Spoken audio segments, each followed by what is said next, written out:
Comenzó la Liga de los Ases poniéndonos los dientes largos. Una media de 3 tantos y medio por partido y varios de enorme calidad. Con tanta estrella metida en nuestra liga, esto tenía pinta de sentarse en el sillón y a disfrutar. La segunda conclusión de la primera jornada es que el cambio de aires le había sentado bien a casi todos. Luis Enrique se estrenó con el Barça y nada menos que con 2 goles de cabeza. También marcaron Salazar con el Racing, Snyder con el Atlético de Madrid y por partida doble Stoichkov, que parecía haber regresado a Can Barça con el instinto asesino intacto. Por cierto, que el campeón empezó jugando la liga como local en el Bernabéu, mientras se acondicionaba la hierba del Calderón. Kiko, con su habitual sentido del humor, había dicho del estadio madridista: es verde, como los demás. Así que recogió un pase de Babel, apuntó a la escuadra del Celta y dejó el primer esbozo de lo que iba a ser una gran campaña. ¿Y el primer líder? El Tenerife de Heinkes, que empezó jugando bien y saldó su primer partido en el Heliodoro con un 6-0 sobre el Compostela. Y una novedad técnica: los asistentes de los árbitros estrenaban pulsador. Desde muy primera hora quedaron claras algunas cosas. Capello no quería ni a Bullo ni a Cañizares y se trajo a Ilner, que cumplió sobradamente desde el principio. Secretario no parecía nada del otro mundo y arriba el Madrid iba a estar a expensas del tridente Mijatovic, Šuker y Raúl. En el Barça también estaba todo claro desde el principio. Se había fichado el mejor del mundo, Ronaldo.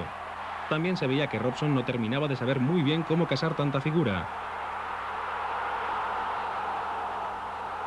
Para colmo, Cruyff se dejaba caer por la grada. Las comparaciones eran inevitables. También hacía estragos la ley Bosman. En Balaídos se jugó el derbi menos gallego de la historia. De los 22 jugadores que iniciaron el encuentro, 6 hablaban francés, 3 en lenguas balcánicas y 1 en hebreo. Gallego, solo Fran. Sería una constante toda la temporada. En las primeras jornadas el Betis ya avisaba de que iba a dar guerra. Al término de la cuarta era líder, con el Barça. Entre los ases cumplían los que uno se podía imaginar y sobresalía Raúl. A este chico no le ciega nada, ni jugar con las estrellas ni contra ellas, ni estar fuera de sitio en una banda le da igual. 3 goles en las primeras 4 jornadas y el premio que le llegaba rápido. Clemente lo llevaba para jugar contra la República Checa. También se apuntaban las primeras conclusiones provisionales. La primera era que el Extremadura lo iba a pasar mal. En las primeras 5 jornadas, 5 derrotas. También avisaba desde muy primera hora el Hércules. Y entre los primeros líos de la temporada, el de Romario en el Valencia. No acababa de entenderse con Luis y de hecho terminaría marchándose. Su relación pareció arreglarse cuando decidió darle la mano después de un gol en Mestalla. Pero a pesar del gesto y de los goles que mostraban su calidad, al poco abandonó. Y así estábamos cuando en la Romareda apareció Rafa, acompañando a Mejuto. Penalti y expulsión. Vaya, joder, Rafa. Cago en mi madre. ¿Expulsión de quién? Pregunta 23. Fuera. Le da un golpe en la cabeza por detrás. Claramente. Claramente le da un golpe por detrás en la cabeza con la mano. Echas vos, ¿eh? ¿Qué número? A mí el 6. A mí el 6. ¿Y es expulsión y penalti? Levanta la bandera y dejate de expulsar. ¡Levanta la bandera y dejate de expulsar! Balón al segundo palo, Forni. Arrancó la pelota Forni.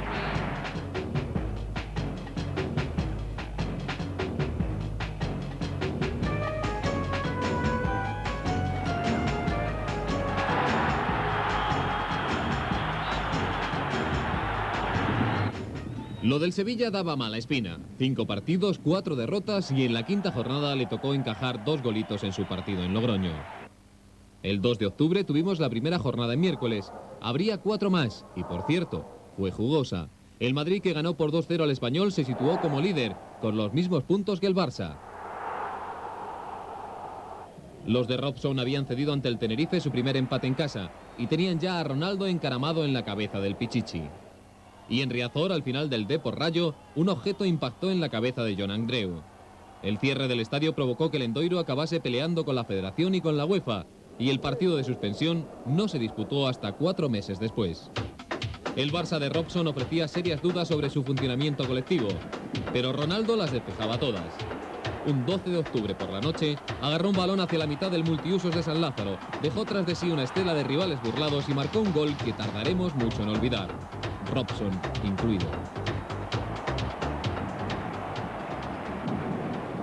El Madrid ofrecía un juego rocoso y gris que no gustaba al público y que tenía un poco atacados a los jugadores. Por ejemplo, a Mijatovic, que protagonizó este feo incidente con Iñaki. Los nuevos fichajes del campeón, el Atlético, tampoco funcionaban. Y en Zaragoza, como era de esperar, los Ligallo ofrecieron su particular homenaje a Mejuto y Rafa. 15.000 silbatos sirvieron para reivindicar que en la Romareda no habían andado finos los colegiados. Mención especial para la Real, que andaba francamente bien. Buena parte de la culpa la tenían goles como este de Crayovean. Queda dicho que ni Madrid ni Barcelona encantaban a sus aficionados. Toda regla admite sus excepciones. En la octava jornada el Madrid tiró un órdago con 6 goles precisamente a la Real, que sin embargo tuvo razones para quejarse del arbitraje. El Barcelona respondió con 8 al Logroñés, entre ellos un penalti que lanzó Stoichkov, después de organizar un jaleo para que le dejaran lanzarlo a él. La fiesta estaba desatada. Aunque no en todas partes. Lopera llevaba su contencioso con Canal Sur al extremo de no dejar pasar a las cámaras de la Autonómica, que acabó encontrando la hospitalidad de una azotea junto al Villamarín. Los goles de Alfonso, que tenían encantada media España, se veían, pero desde lejos. En Riazor, cierres del campo al margen, se soñaba con el título. Brotaba magia a espuertas de las botas de Rivaldo y Martins. Lujo por todas partes, y la sensación de que 3 temporadas después de aquel célebre penalti de Djukic, Lendoiro había conseguido reunir a la mejor plantilla de la historia del club. Por entonces, un equipo empezaba ya a llamar la atención por encima del resto. No era otro que el Valladolid. Vicente Cantatore lo había cogido la liga anterior, aparentemente para administrarle la extremaunción. Ante el asombro de muchos, logró salvar la categoría, y en la Liga de los Ases estaba consiguiendo más de lo que nadie esperaba. En la jornada 11 ocupaba el segundo puesto. La posibilidad de que el equipo, entre taconazos y rabonas, se metiera en la UEFA parecía remota. Puede que solo Cantatore confiase en ello, pero al final hubo que darle la razón. Luis Aragonés ganaba su pulso contra Romario. El brasileño se quedaba fuera de las convocatorias, pero el equipo seguía ganando con goles como este, del Piojo López, que acertó desde el centro del campo. El Athletic de Luis Fernández era ya un equipo a seguir. Se había decantado descaradamente por el fútbol ofensivo, aunque tardó 9 jornadas en hacerlo. En la novena, el Athletic recibía al Tenerife de un viejo amigo de la catedral, Jupp Heynckes. Ese día los de Luis Fernández ganaron por 2-0. Julen Guerrero cerró una racha de más de 800 minutos sin marcar. 5 meses sin ver puerta. La jornada siguiente, el Athletic ganó por 6-0 al Logroñés, con 3 goles de Guerrero. Empezaba el camino a la UEFA. Ese mismo día cayó Lotina, el primero de una larga lista de entrenadores destituidos. Y en la jornada 8, noticia: Extremadura 2, Zaragoza 1, primera victoria de los extremeños en la máxima categoría. Malos tiempos también para Víctor Fernández. En la Romareda se había esfumado la magia. Madrid y Barça seguían repartiendo la de cal y la de arena. Las de cal las ponía casi siempre Ronaldo, elevado definitivamente a los altares. Las de arena llegaban del banquillo. 3 días antes, Robson la había montado en Sevilla, aunque ganó 0-1. ¿Dónde estaba el problema? Por ejemplo, en que Pichi entró por Stoichkov y solo 20 minutos después fue sustituido por Nadal. Y el Barça acabó jugando con 5 centrales: Couto, Popescu, Blanch, Abelardo y el propio Nadal. En una línea similar, Capello dejó una declaración de intenciones frente al Compostela. Mal partido resuelto con toques de clase de Raúl y Mijatovic. Y una tónica que se repetiría muchas veces. Con 0-1 entra Lasa por Suker. Con 1-2, Fernando Sanz por Mijatovic. El Depor aguantaba el tirón, a costa, por ejemplo, del Zaragoza. La situación de uno y otro equipo quedaba meridianamente explicada en este gol de Martín Vázquez.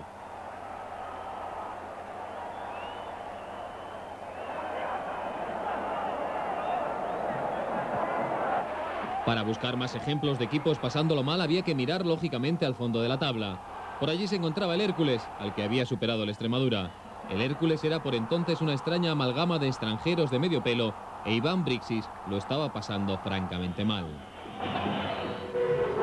Y en esas estábamos cuando llegó el primer gran partido del año entre 2 asiduos a los grandes choques, Barça y Atlético de Madrid. Entre todos los azulgrana destacó Guardiola. Estaba en todas, dio pases perfectos y protagonizó junto a Kiko una de las imágenes del encuentro y de la Liga. Discutían la posible expulsión de Molina cuando en medio de la intensidad del encuentro se fundieron en un abrazo. Por cierto, el Barcelona estaba mutilado por las ausencias de Ronaldo, Bahía y Figo, que o se habían ido o acababan de llegar de sus compromisos internacionales. Era una de las consecuencias de la disparatada Liga de 22, que cada poco nos privó de ver a las estrellas foráneas, reclamadas por sus respectivas selecciones. En total, 47 se perdieron la jornada. Entre ellos, Šuker y Mijatovic. Al día siguiente, más madera para la polémica. Real Madrid-Logroñés. Apuestas sobre cuántos goles conseguirían los blancos. Y al final, empate a 0. Tras el encuentro, Capello se plantó en la rueda de prensa y dijo: esto es lo que hay. Seguía el pulso con Lorenzo Sanz para conseguir más refuerzos. El 17 de noviembre, 2 semanas después de haber sido despedido, Víctor Fernández recibe un hermoso homenaje de los Ligallo. Por cierto, el Atlético ya funcionaba por entonces y Caminero sumaba partidos y goles después de un comienzo más que dubitativo. El Atlético acabó por ser el mejor equipo de noviembre. Vaquero se despedía del Barcelona con una goleada al Valladolid y Bebeto fichaba por el Sevilla. Era un paño de agua caliente que al final se volvería contra el presidente. Junto a Víctor Fernández había caído Iván Brisis del Hércules y Luis Aragonés estaba a punto. En Mestalla le recordaban los nombres de Romario y Viola. Todo estaba listo para el relevo de Valdano. Alejado de estas preocupaciones estaba Marcos Alonso. El entrenador del Racing contaba 8 jornadas consecutivas sin perder y era quinto. En el Sardinero también se soñaba con la UEFA. Marcos, más realista, rebajaba las expectativas. El tiempo le dio la razón. Otro metido en líos, José Antonio Camacho. Su Sevilla recibió 4 goles en Vigo y los jugadores ofrecían una imagen descorazonadora. El presidente seguía sin aparecer por el palco. En Coruña, Cedrún recibió 4 goles de un Deportivo a un invicto y le echó la culpa a la luz. Denuncio porque esta portería está mal. Está mal. Y que lo vean, analicen, porque esto es que se ve sombras. Está mal, está mal. Y San Mamés fue escenario de otro partidazo. Un Athletic Barça en el que Luis Fernández se pasó y en el que el Barcelona perdió su primer encuentro. Por contra, partidazo del Real Madrid frente al Valencia. Los de Capello asumían el liderato, ya hasta final de liga. Y llegó diciembre, y llegó con referéndum. Se convocó en Gijón para decidir el color del pantalón que habría de lucir el equipo. El azul. Diciembre además llegó con frío, con pocos goles, solo 17, y con una de las peores noticias de la liga, la muerte de Alfonso Solans, el presidente que había ganado la Copa del Rey y la Recopa con el Zaragoza. Su equipo le homenajeó con la primera victoria en casa de la liga. Los aficionados llevaban esperando desde mayo. El Betis, intratable fuera de su casa, no había perdido lejos del Villamarín. Valdano se sentó en el banquillo de Mestalla y el Depor flaqueaba en su juego, pero seguía entre los grandes. Recuerda el mes de diciembre, llegó el primer gran duelo, Real Madrid, Fútbol Club Barcelona. ¿Qué pasó? Pues marcaron Mijatovic y Šuker. Mientras tanto, Ronaldo fallaba ante la portería contraria.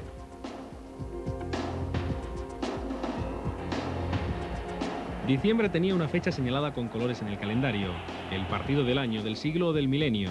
La batalla de los ases, la guerra de las estrellas. Colas ante taquillas con varios días de antelación. O sea, el primer Real Madrid-Barcelona de la temporada. 2-0, con goles de Šuker y Mijatovic, y un Ronaldo negado ante la portería rival.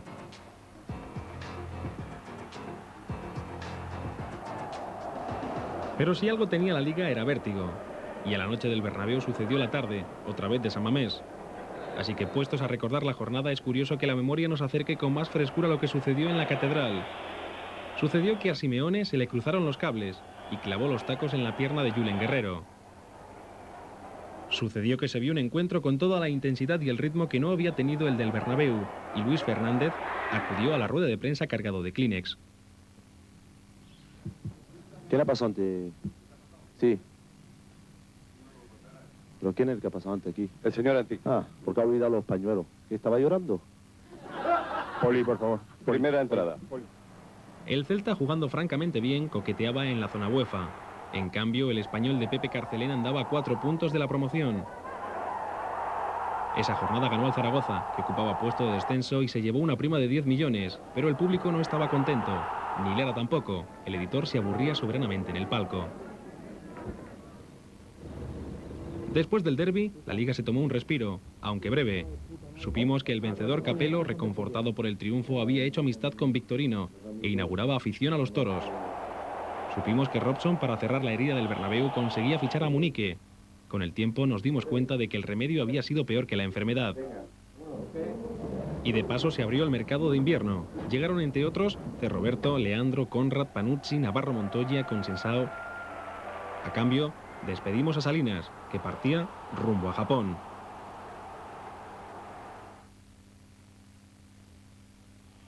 Iba a llegar enero. Podría decirse que el mes de la cuesta. En realidad fue el mes de los pañuelos. Para Robson las pañoladas empezaron antes. El 22 de diciembre vio la primera, y eso que su equipo ganó en el Camp Nou al Celta. Pero las cosas no iban bien.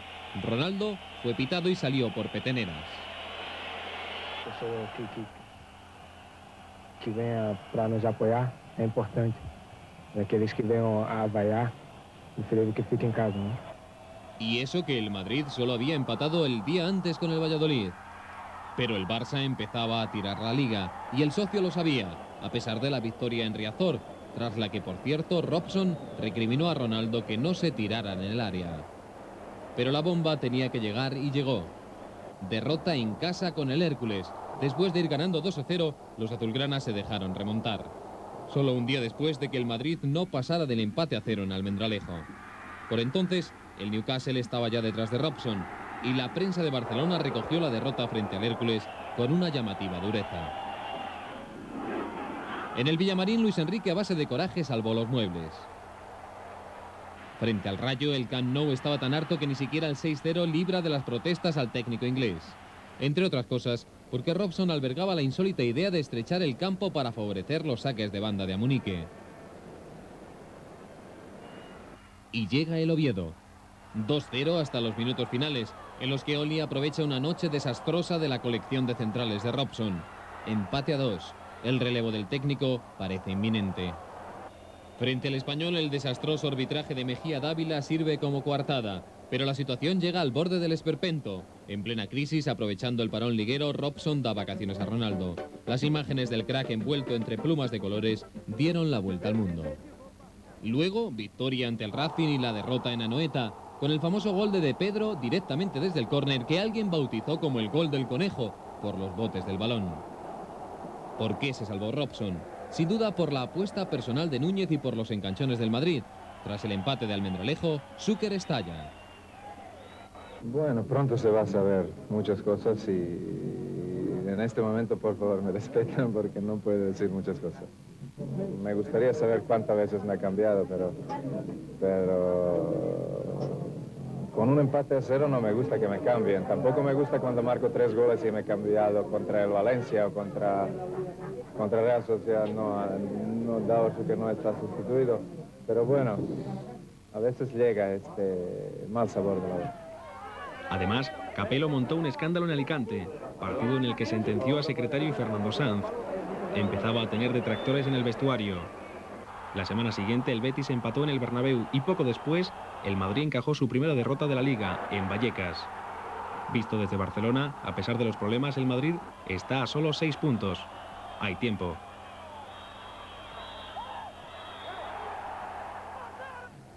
Claro, que visto en la distancia ese periodo tenía una fecha decisiva. El 18 de enero, derbi en el Manzanares, al que el Madrid ya llega como campeón de invierno. Se adelanta el Atlético con gol de Kiko, pero surge imponente la figura de Raúl. Hace el gol del empate y luego recorta, quiebra, regatea, busca y encuentra. 1-2. El equipo se ha quedado con 10, sin Zúquer y Mijatovic, pero da igual. Raúl es el mariscal de campo. 2 asistencias suyas aprovechadas por Seedorf y Víctor sentencian el choque.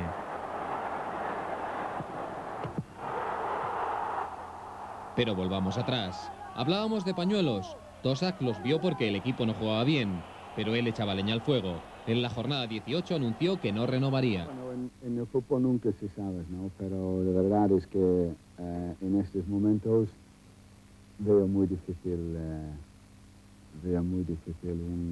una renovación de contrato aquí. Y en la 20, tras sustituir a Rivaldo en medio de una gran bronca, las cámaras grabaron gestos feos y palabras subidas de tono de Tosak hacia la grada. Aún aguantó un mes. pero el relevo estaba cantado.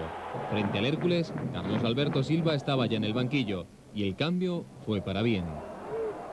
Hubo pañuelos contra Espárrago, porque el Zaragoza seguía perdiendo y era cuarto por la cola. El uruguayo empeoró los resultados de Víctor Fernández. Acabó en la calle. El relevo, Luis Costa. La Romareda vivía con el fantasma del descenso, pero había empezado la solución a sus problemas.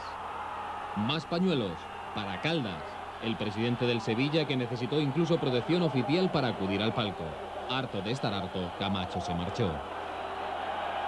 Había un dinero para hacer un equipo, tuvieron que hacer unos fichajes con ese dinero. Y un día antes de empezar el campeonato se cambió todo. Lógicamente a la afición no se le puede engañar. Y Bilardo, su sustituto, solo aguantó 4 jornadas, aunque antes dejó alguna perla, como empapelar la Romareda con carteles para solventar una antigua querella. Y mientras Caldas, aferrado al cargo, provocando imágenes bochornosas en Nervión. ¿Más pañuelos? Sí, en Alicante contra Aniceto Benito, el presidente. Había prometido 1.500 millones de pesetas en fichajes que no se veían por ningún lado. Allí nació el grito de Aniceto Pesetero. Y para cerrar la cuesta de enero, que se prolongó hasta mediados de febrero, pañuelos. Pañuelos para Floro, por lo mal que iba el equipo y por sus despistes. En la jornada 23 puso a 5 extranjeros en el campo. Para Valdano, porque el Valencia tampoco reaccionaba. Y hasta para Luis Fernández, por no poner a Urzaiz. 2 modestos merecen atención en este periodo. El primero de Extremadura, a pesar de los arbitrajes. Digno de una película de Almodóvar. Ni Vivi Andersen hubiese hecho un mejor arbitraje. Mejor dicho, un peor arbitraje. Tras el empate con el Madrid, ganó en Balaídos, ganó al Deportivo, perdió con el Betis y ganó al Rayo. Navarro Montoya había añadido calidad a la portería y Kuki Silvani marcaba goles decisivos. Pero los árbitros seguían haciendo de las suyas. ¿Adivinan el resultado? Efectivamente, pañuelos, además negros, contra los árbitros. Luego encadenó un empate y 3 victorias y se alejó para siempre del último puesto, e incluso llegó a estar fuera de la zona de descenso. El otro modesto era el Rayo. Le iban mal las cosas a Paquito, tanto que tras el partido contra el Extremadura fue sustituido por Zambrano. Caso curioso, doña Teresa estimó que el equipo, 2 puntos por encima de la promoción, necesitaba un revulsivo. Zambrano vivió su momento de gloria frente al Madrid, pero aguantó un mes y se marchó con el equipo en la zona de descenso directo. Tras él, Máximo Hernández acabó perdiendo la promoción, o sea que Paquito no era tan malo. ¿Le iban a alguien bien las cosas? Pues sí, por ejemplo la Real, que en la jornada 20 sumaba 20 puntos sobre 24 posibles y ocupaba el 4º puesto. O al Logroñés, precisamente el equipo que una semana después paró la Real. Los riojanos, tras despedir a Líber Arispe, habían recurrido a 2 recetas familiares: los golpes en el pecho de Aimar y la casta del Tato Abadía. Y de repente la Liga se estabilizó. Entre finales de febrero y mediados de abril, igualdad en la cabeza. El Barça golea al Zaragoza con 3 goles de Ronaldo. Y el Madrid golea al Oviedo, con 3 goles de Súquer. Depor y Betis aspiran aún a meterse muy arriba. Se enfrentan en Riazor y los de Silva le hacen encajar a los béticos la primera derrota lejos de su estadio. La penúltima sacudida llegó una semana después. El Barça pierde 4-0 en Tenerife y el desconcierto llega al punto de que Ronaldo pide explicaciones al banquillo. También podría habérselas pedido a César Gómez, el único defensa que consiguió anullarle en los 2 partidos en los que se enfrentó a él. El Barça queda a 9 puntos del Madrid y Núñez empieza a dejar caer que este es un año de transición. Para compensar, el diario AS desata la bomba de la temporada. Capello quiere irse. El Madrid gana 0-2 al Español, pero se siente desorientado. En la jornada 28, Robson se acuerda de la Peña. Lopelaz se quedará en la alineación para el resto de la Liga. El Barça juega bien y golea al Compostela. Y el Depor se exhibe ante el Oviedo. Rivaldo y Renaldo fabrican un gol para no olvidar. Entre semana el partidazo. Barcelona 5, Atlético de Madrid 4. El Barça recupera confianza. Y el domingo, victoria apurada en Logroño. Un magistral pase de la Peña sirvió para que Amunique hiciera lo único positivo de su estancia en el Barça. El Madrid gana 1-2 en Anoeta. Raúl vuelve a desatar el partido. El Betis reaparece en la lucha por el título. Entre semana ha recuperado el encuentro aplazado ante el Sporting. En 3 partidos, Alfonso acumula 8 goles. 3 al Atlético, 2 al Sporting y 3 al Rayo. El Betis tiene los mismos puntos que el Barça y el Depor, que lleva 5 victorias consecutivas, está 2 por debajo. En plena explosión de la cantera azulgrana, Óscar marca frente al Sevilla a pase de De la Peña. El Madrid vence por 2-0 al Zaragoza. El Betis, en el que el Opera ha agravado el conflicto con Canal Sur, vence por 4-0 al Oviedo y el Depor gana con apuros al Racing. El domingo siguiente empatan los 4, el Barça en Valencia, el Madrid con Cerroberto como titular en Tenerife, el Betis contra el Español y el Depor en Anoeta, después de un sonoro error de concentración de Songo. Rivaldo lo enmienda con un impresionante lanzamiento de falta. Llegamos a la 32, ligeros cambios, el Barça golea al Sporting y De la Peña se sigue luciendo. Pincha el Betis, que deja escapar un empate en el Villamarín frente al Racing, y pincha sonoramente el Madrid, que empata a 0 en el Bernabéu contra el Compostela. Rivaldo aguanta el tirón del Depor, pero el equipo de Carlos Alberto Silva claramente ha perdido gas. Y la semana siguiente, el descolgado es el Depor, que cae en Tenerife a pesar de los lujos de Rivaldo. El Betis gana a última hora en Anoeta. Y el Barça, aparentemente recuperado, gana en el Manzanares en un partido inmenso de Ronaldo y De la Peña. El brasileño logra 3 goles y a esas alturas le saca 5 a Alfonso. Y gana el Madrid en Logroño por 0-2, aunque de lo que nos acordaremos es del lío de los madridistas para lanzar las faltas. Capello se fue a casa masticando una situación comprometida. No salió a su gusto ni una sola de las jugadas a balón parado de las que dispuso el Madrid, a pesar de su afán por dejar las cosas claras.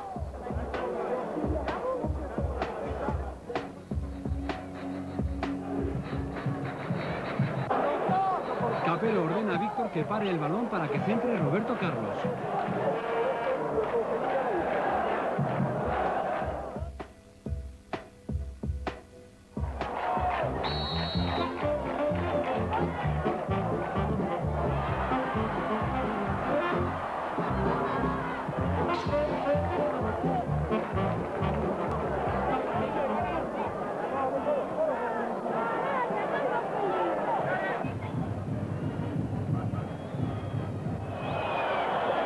Capello ordena que Mijatovic mire y que dispare Roberto Carlos.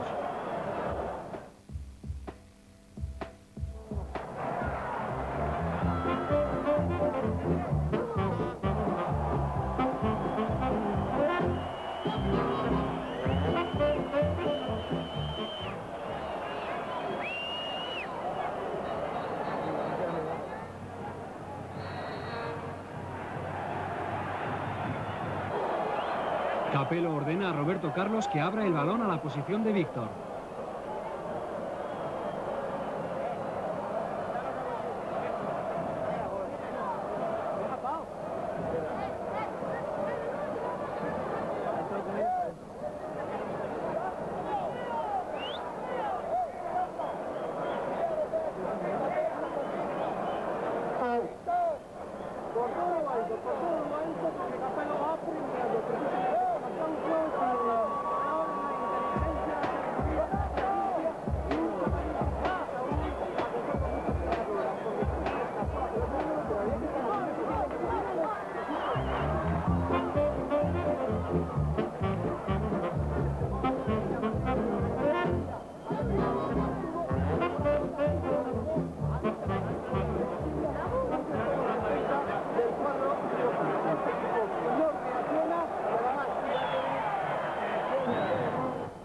En ese mismo periodo, el Valladolid prepara su candidatura europea, que lanza a partir de una victoria por 3-0 frente a la Real.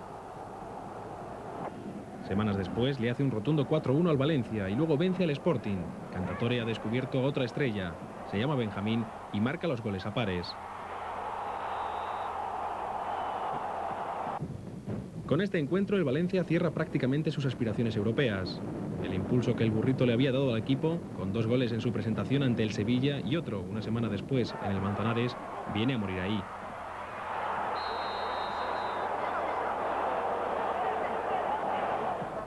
El Zaragoza de Luis Costa pega un arreón que le salva la vida. La reacción empieza con una victoria ante el Valladolid que tuvo su aquel. Volvía Mejuto a la Romareda y los ligallos le recordaron su paso por allí en la primera vuelta.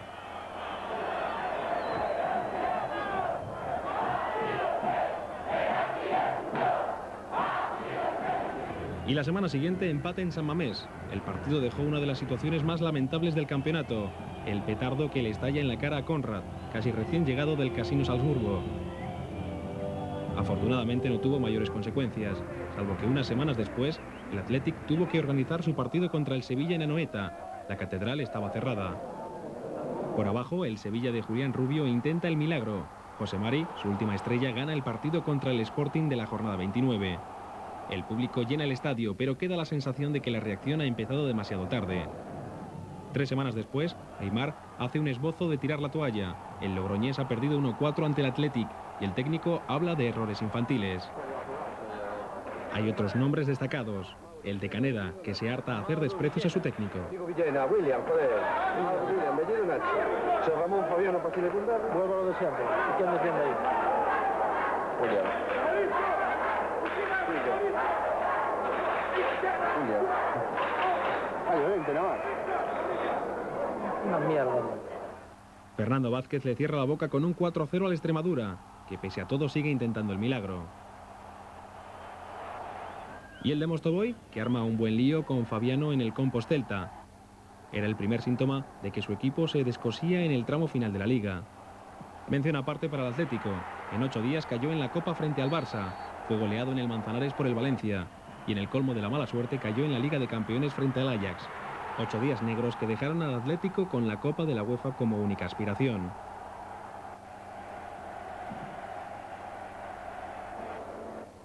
Así que, a 9 jornadas del final, todo estaba listo para el sprint decisivo.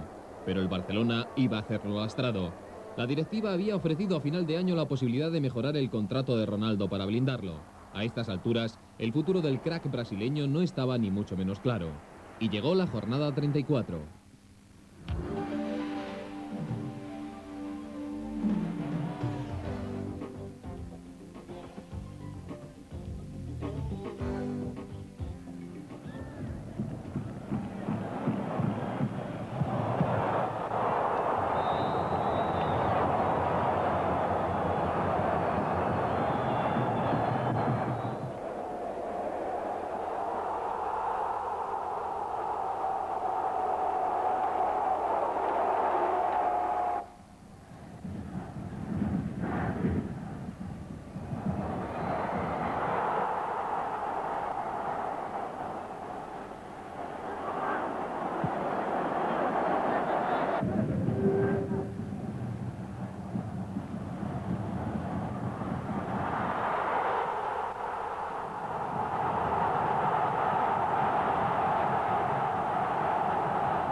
La jornada siguiente el Barça gana al Athletic en el Camp Nou. Otra vez Ronaldo comparece ante el gol. Y el lunes el Madrid pifia en Valencia. Empate a 1 y 8 puntos de distancia. Lo de Capello ya es oficial. Esta es una rueda de prensa para comunicar a mi decisión de irme al club del Real Madrid al final de la temporada. Insultos al italiano y muchos apuros frente al Sporting, que se adelanta en el marcador. Los de Capello completan su 12ª remontada en la Liga. Al Barça le espera el Extremadura, que no ha perdido en casa desde que cuenta con el Mono Montoya. 2 goles de Luis Enrique y 1 de Ronaldo acaban con la racha. Siguen los 8 puntos de distancia.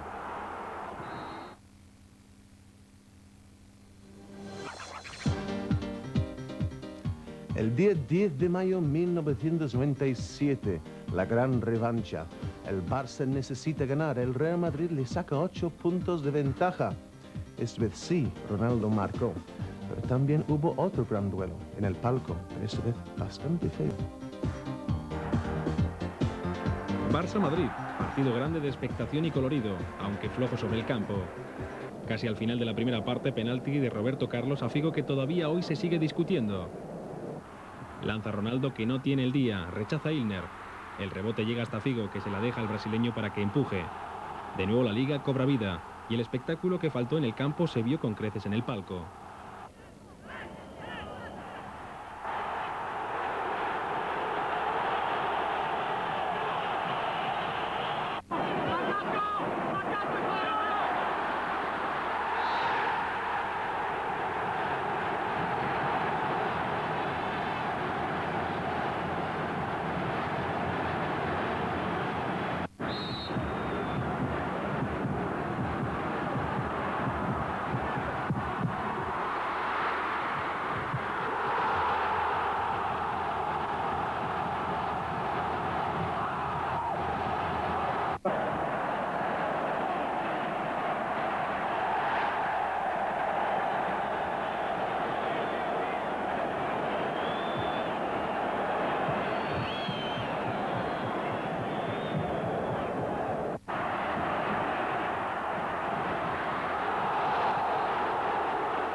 Con la liga tan abierta, lo demás eran peleas menores.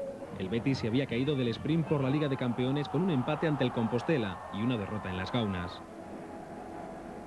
El Depor vivió en las jornadas 34, 35 y 36 de 3 goles de Rivaldo, los 2 primeros magistrales, frente al Compostela y frente al Logroñés. El tercero, una sobrada, un intento de penalti Panenka que Unzué no atrapó de milagro. Pero 2 empates consecutivos ante el Valencia y el Sporting dejaron al equipo sin opción a la Liga de Campeones. Volviendo a esa jornada 34, le costó el cargo a los 2 entrenadores de los equipos asturianos. Floro había perdido por 4-0 en San Mamés y fue relevado por Miguel Montes. Lillo cayó por 1-5 ante el Racing y fue sustituido por José Antonio Novo. Junto con Miera, que había cedido el cargo a Paco Flores unas semanas antes, completaban la lista de bajas en los banquillos de la temporada. El Atlético cerraba balance al viejo grito de Kiko, la solución. Fue la solución contra el Valladolid. Volvió a ser la solución contra el Athletic. Y dio la asistencia definitiva para que Roberto asegurara la UEFA en Anoeta, allá por la jornada 38. El Valencia también apuraba sus opciones. Valdano gastaba su última bala apelando en Alicante al orgullo de sus jugadores. Nosotros necesitamos ganar el partido. Y no se notó que necesitamos ganar el partido. Que se note más que necesitamos ganar el partido.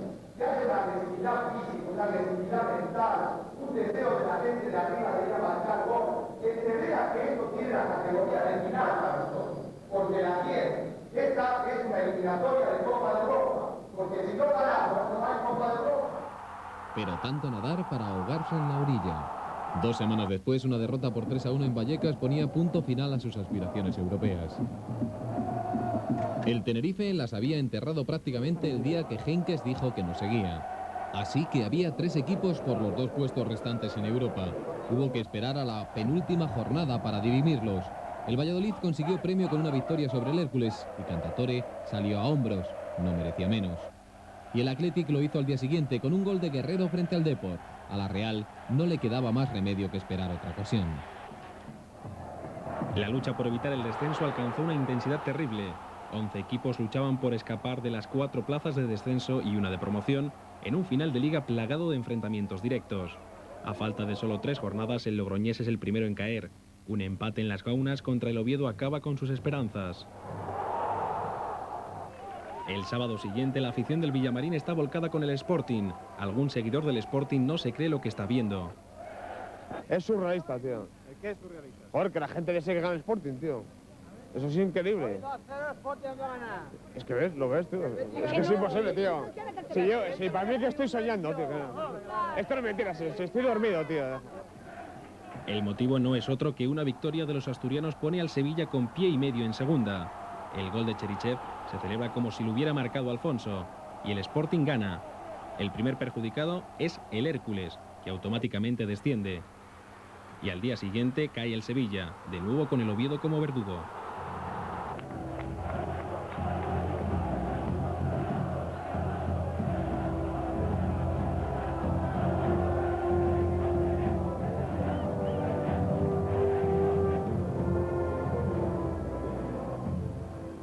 El Compostela se salva a 2 jornadas del final. El Sporting y Español lo hacen en la penúltima, igual que el Zaragoza, que ha contado con un valedor de excepción, Gustavo Poyet, que tras anunciar su marcha al Chelsea ha conseguido 3 goles decisivos en los 6 últimos encuentros. Oviedo y Celta no se van a ver a salvo hasta la última jornada. El Extremadura cierra un año hermoso entre lágrimas. El sueño de estar entre los grandes acaba para un modesto pueblo, Almendralejo, que en un solo año en la Liga de los Ases ha dado muchas lecciones a los grandes y a los que no lo son tanto.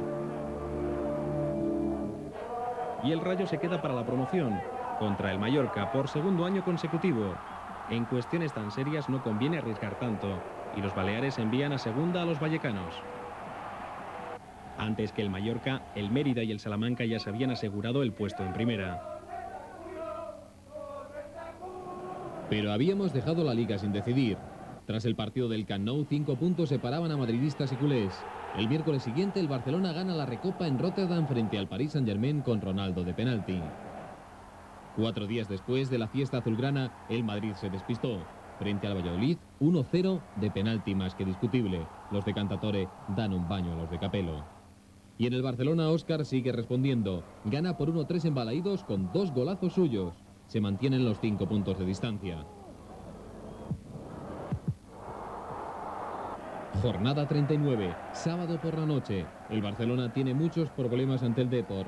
Ronaldo, muy individualista, se harta de fallar ocasiones. Había marcado en las últimas 8 jornadas, pero no parecía su día. Así hasta el minuto 89.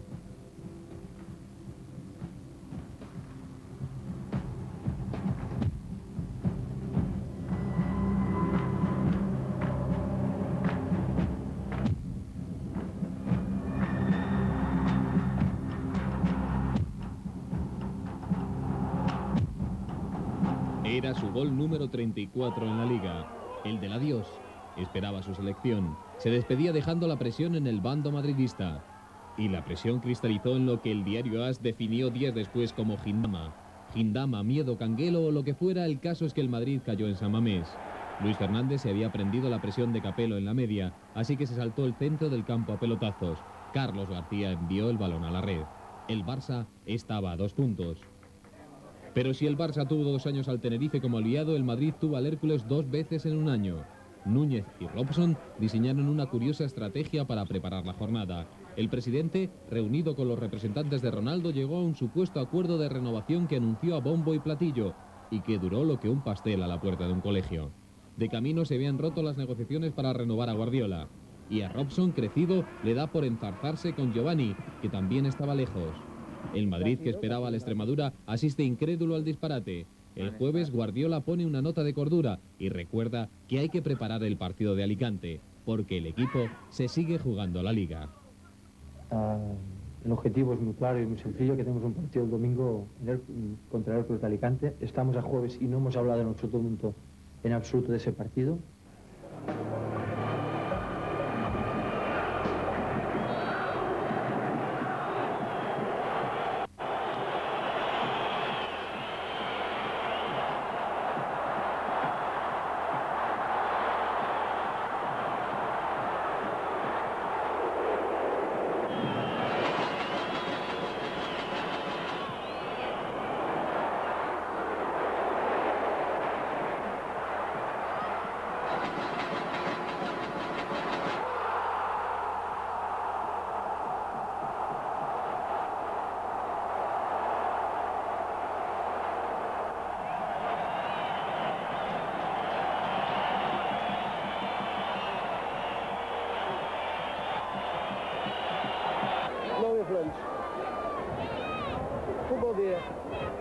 persone.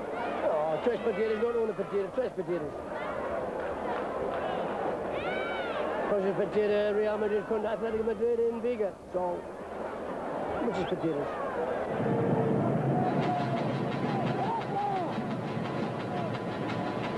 ¡Dale, Bobo! No, tranquilos. Solo pensamos en nuestro partido.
La suerte está echada. Al Madrid le falta un punto en 2 partidos y lo consigue con creces en un gran encuentro frente al Atlético de Madrid.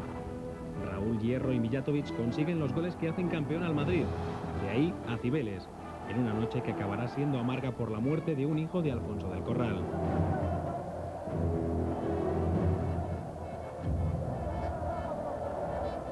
Lo que queda es anécdota. el Barça gana al Betis en un partido animado por un espontáneo.